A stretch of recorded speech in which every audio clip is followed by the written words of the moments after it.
Welcome back, everybody, and today we're going to be buttoning up some stuff here on the 350 install on the C10 muscle truck. So what I've got going on right now is I'm going to put the torque converter bolts into the flex plate.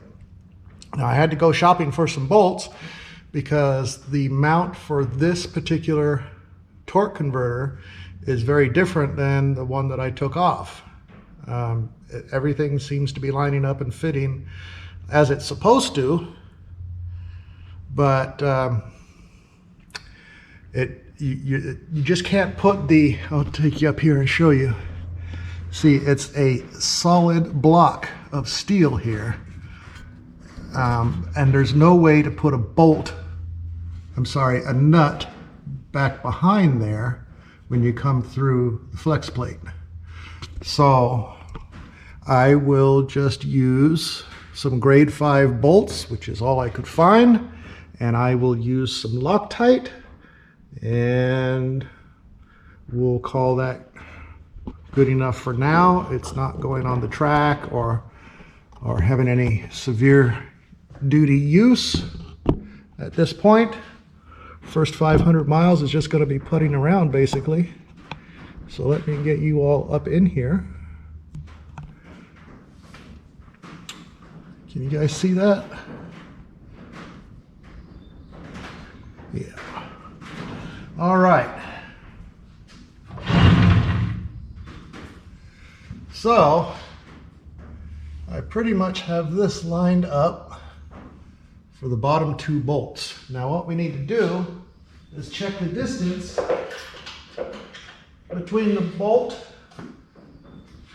between the flex plate and the torque converter.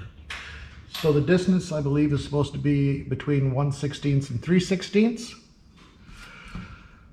So basically, once this torque converter is in, which it is, we need to go up here and see what the distance is. And what I did is I used 2 drill bits, a 1/16 and a 3/16. And I put it into position, and it is just way too far away. You don't want to pull it back out of the transmission too much. So what I need to do is put a shim. And the bolt kit that I bought has the shims in it, but it didn't, the bolts were wrong. So I'm going to put this shim up here and then try and hold it in place and see what kind of distance I have. Well, this one certainly goes in, and that's the minimum distance. So let's make sure that the maximum distance does not fit. And I think the way I'm going to do that is to just slip a bolt through here. This on, this shim to hold it in place, and then check. And indeed, it does not go in, but the minimum distance does, just barely. So barely is good enough, right? I'm just gonna set that in there for now, and then what I'm going to do is on your side of the truck, I'll bring you over this way a little more. On your side of the truck, I'm going to put the bolt in with a little dab of don't come out juice. And you know what? I didn't read that real well. That's the blue stuff. I don't want the blue stuff. I want the red stuff. So let me get a tube of the red stuff.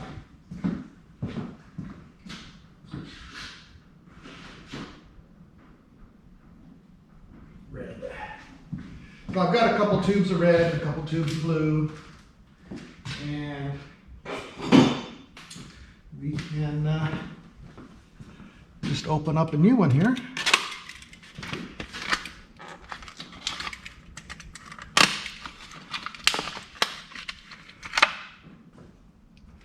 Shake it up a bit. It's supposed to be thick, but let's see. Let's see how it does. I think I need to cut the tip off here. Yeah. So I'll do that real quick. All right, yep, that comes right out. Try and get as much of that as possible on this bolt. So we'll put a couple drops of this don't come off juice on here. Put the cap back on so it doesn't leak out. Get our shim, slide that into position the best we can.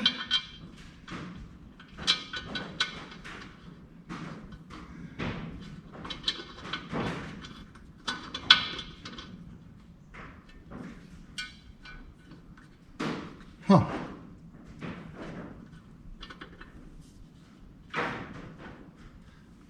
That one's not going in real well. Let me check this one.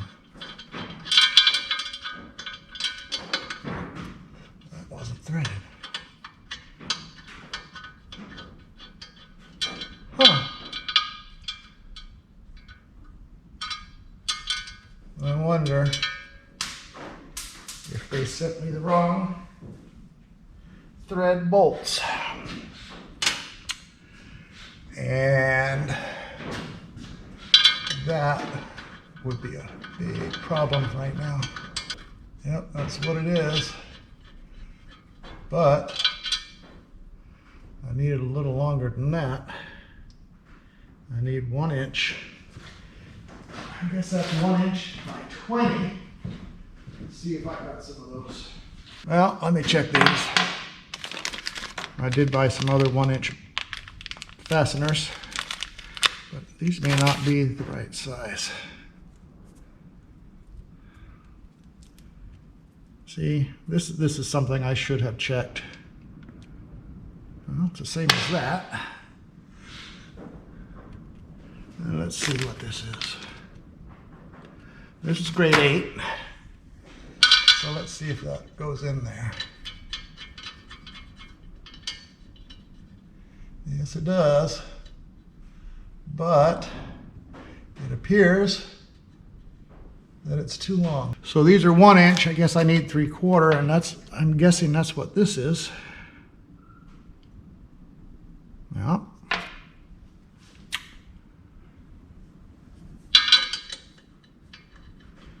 So you know what? These are going to have to work for now. I just so happen to have 3 of them. So what we'll do,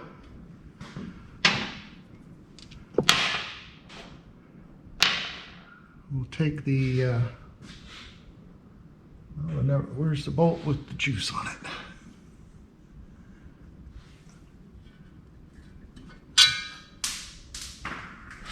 I see you. Okay. So we'll wipe this off.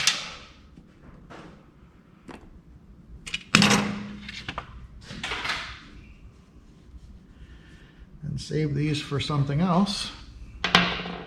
Save these for something else.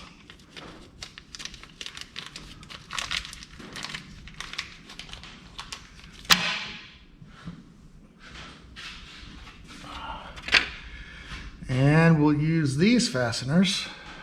So it looks like 3/4 inch fasteners is what is needed for this. And the large shim. Oh, see, now that one's going to go away. This one is the one that wants to be in there.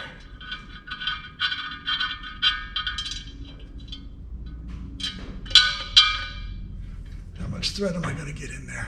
Not a lot. Well, okay, I am going to be pulling the torque converter towards me, so this just might work. So the torque converter is going to get pulled towards the front of the engine, so that will increase the amount of thread that actually goes into the fastener that's on the torque converter. There's no bolts or there's no nuts welded on. It's a threaded piece of steel that's just welded to the back of the torque converter. Hope that makes sense.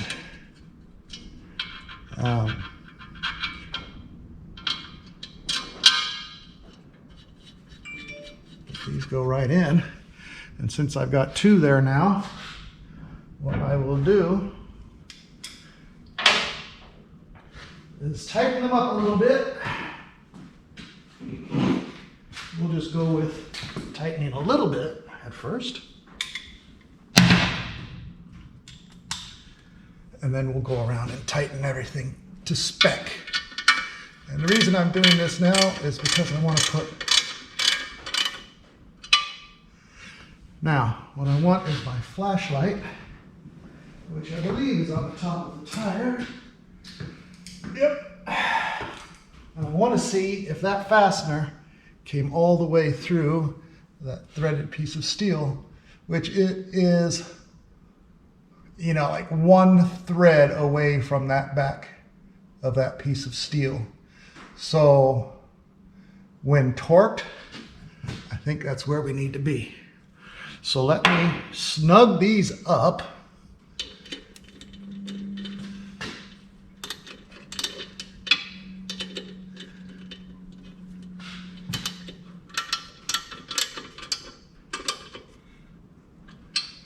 Now those are just snug because I don't want to get this skewed.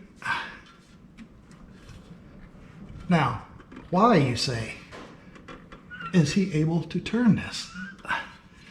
Because I've taken the plugs out because on first startup, the plugs need to be removed and the engine cranked for, well, until as long as you get good oil pressure, then you hook up power to your coil and start it, and that's per the instructions of the manufacturer. Yeah. See, I snugged that up, and I might just need to tap that in there. All I'm doing with this is trying to tap the spacer into the right place because my fingers don't go through there. There we go. Thought I was going to have to turn it around and loosen everything up again, which would have been probably the correct way. Remember, guys, this is a video on how I do things, not a video on how to do things.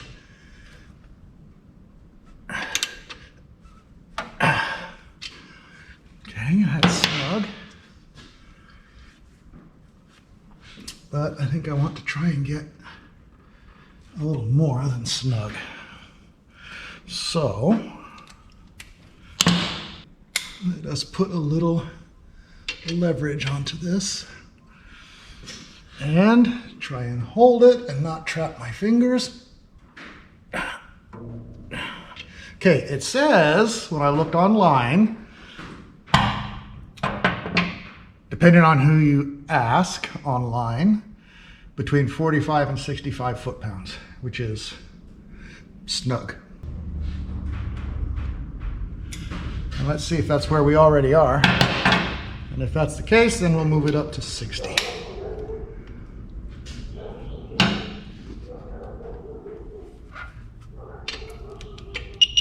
Uh-oh, I touched the buttons.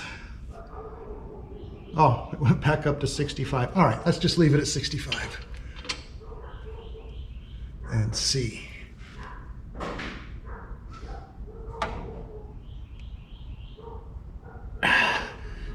Nope.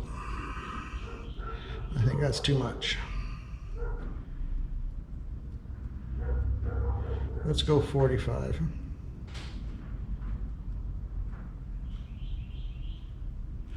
Let's go back to 45 and not touch the buttons. 45 and a skosh, because we know it's between 45 and 60. So we've done this one and this one, so the one at the top needs doing. So let's bring this back around. My biggest fear is catching my fingers in here somewhere. Yeah, that is a legitimate fear. A little bit more.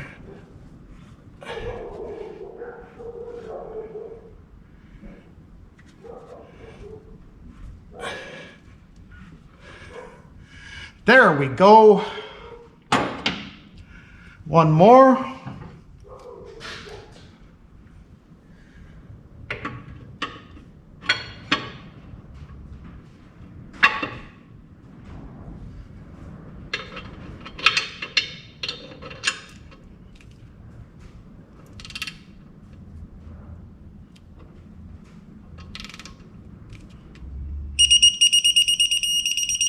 Almost. There we go. And a couple degrees more. All right. So I'm going to say that's darn close to 50, 55, but it's definitely more than 45 foot-pounds of torque. And I'm going to use my flashlight and just double check these things to see where we are. Yeah, I'm thinking that is the correct size bolt for this application because it comes right to the end of the threads. So we have at least minimum thread. You know, if I were to get something a 1/4 inch longer, well, I have something a 1/4 inch longer and it's too long. So there we go. So after this has run for a short time, I will come back in here, double check these, and maybe consult with Jegs, because Jegs is where I got the transmission and the flex plate. So I've got extra flex plates because first time around I ordered the wrong one. Come on, turn off. There we go. All right. So that's that. Now, let's drop the starter in there. And what I want to do with the starter, since I did clean it, I want to put a dab of grease on that piston. I'll call it a piston. It's actually a shaft that the gear gets thrown out on, and that is what needs to be able to freely slide back and forth. So I'm going to put just a touch, clean this real good first. I'm going to put just a touch of grease on that. It's been sitting for 1.5 years too, so I cleaned it and now we're putting it back in. So these are the bolts that came out of the old block, and I want to just make sure they fit in the new block, because I have already found a couple of instances where this block is not exactly the same as a stock GM block. When we go to put in the fuel pump, I can show you that. On a GM block, the threads go all the way into the block to where you can put a bolt in finger tight to hold the rod that causes the fuel pump to work while you're installing it, rather than having to push it up and compress and put the bolt in. You know, you need 4 hands, but there's only room for 1. Yeah. So we'll see how that goes. All right, so just once again, I'll just wipe this off, make sure we're good and clean and there's no dirt or anything that's going to keep this from performing properly. All right. So that's going to hang out up there. See if I can reach a bolt. Put that in.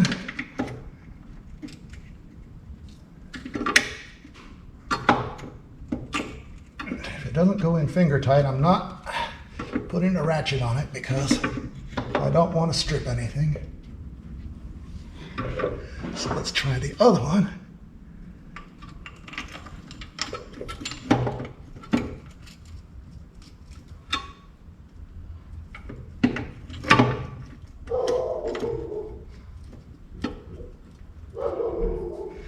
It comes to a point when holding this heavy darn starter up that my arms and my back say, okay, give it a rest, try again in a minute. Now there weren't any shims in this starter when I took it out. So, but that was on a different block as well. So I don't know that I'll need them, but on the other hand, I don't know that I won't.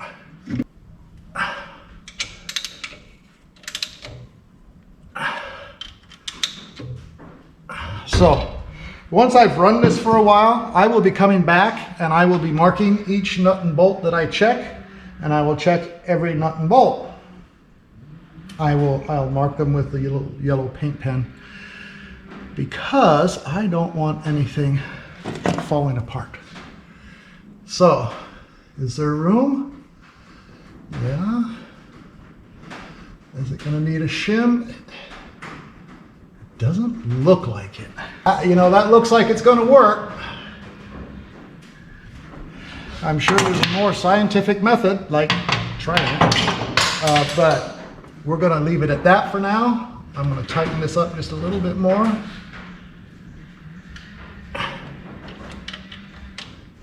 Yeah, when your elbow pops, you know it's good. Okay. Right, so while we're under here, the very first thing that was on my list, and I didn't do it yet because I figured while we have it up in the air, rather than going down the list and up and down and up and down and up and down, I'm going to do what I can underneath here for now. So what we're going to do is we're going to put the wicks in there. I'm sorry, the wicks filter and the Lucas break-in oil.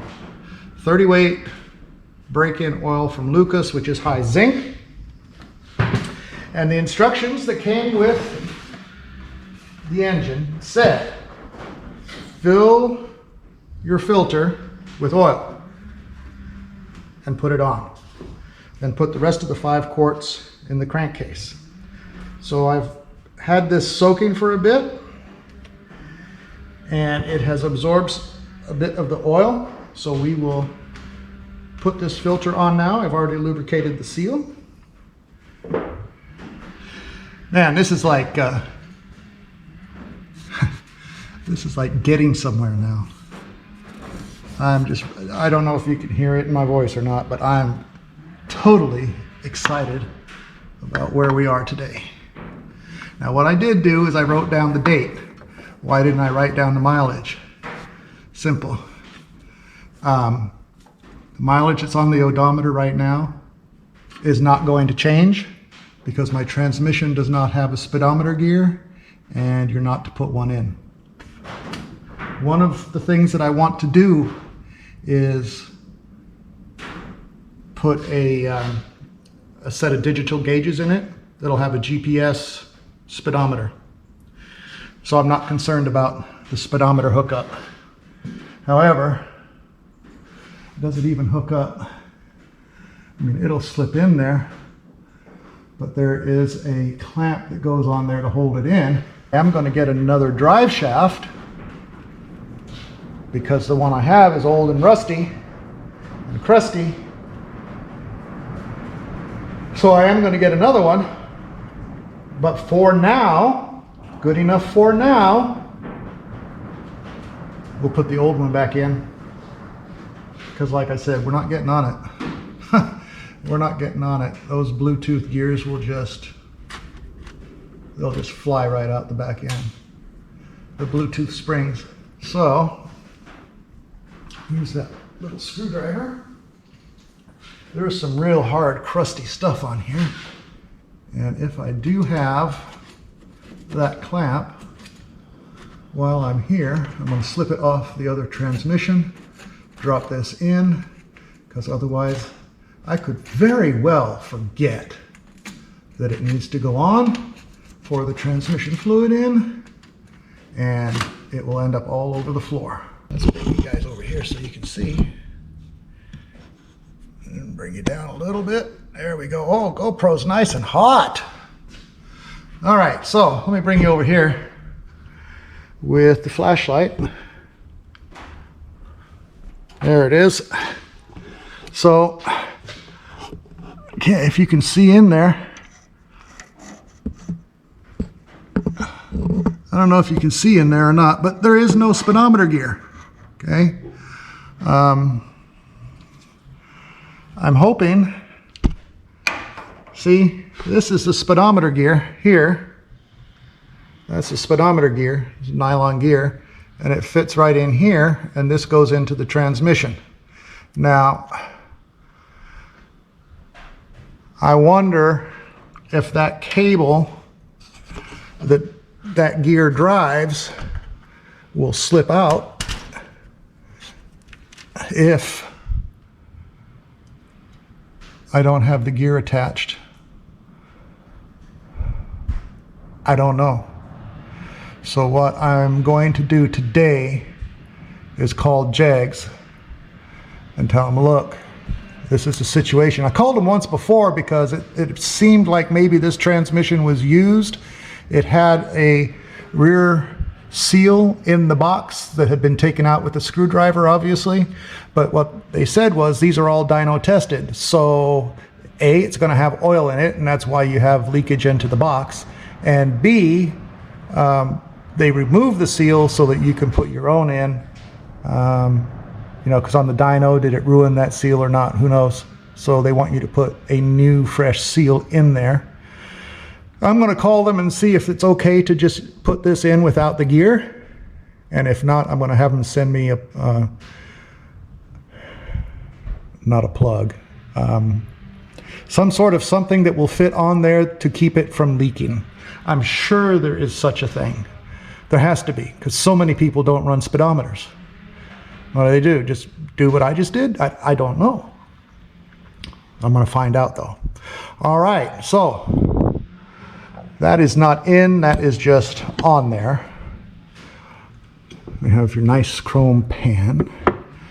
This oil drain plug appears to be quite tight, but I want to check that again. We have our oil filter in. We have our torque converter bolted up. I think what we're going to do is go up top side and put the oil in the engine, because if there's anything that you can forget, it's not the oil. So, I love this little cart, by the way. That is so handy. Absolutely so handy. When you're working on a project, you put all your stuff in there. You can move it from one side of the project to the other, from under, whatever. Get all my stuff out and roll this out of the way.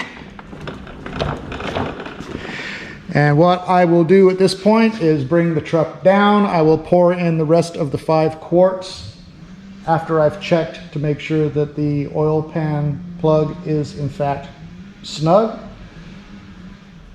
And then we'll come back and we'll do some more fun stuff. Hang in there, guys. Thanks for watching. I really do appreciate it.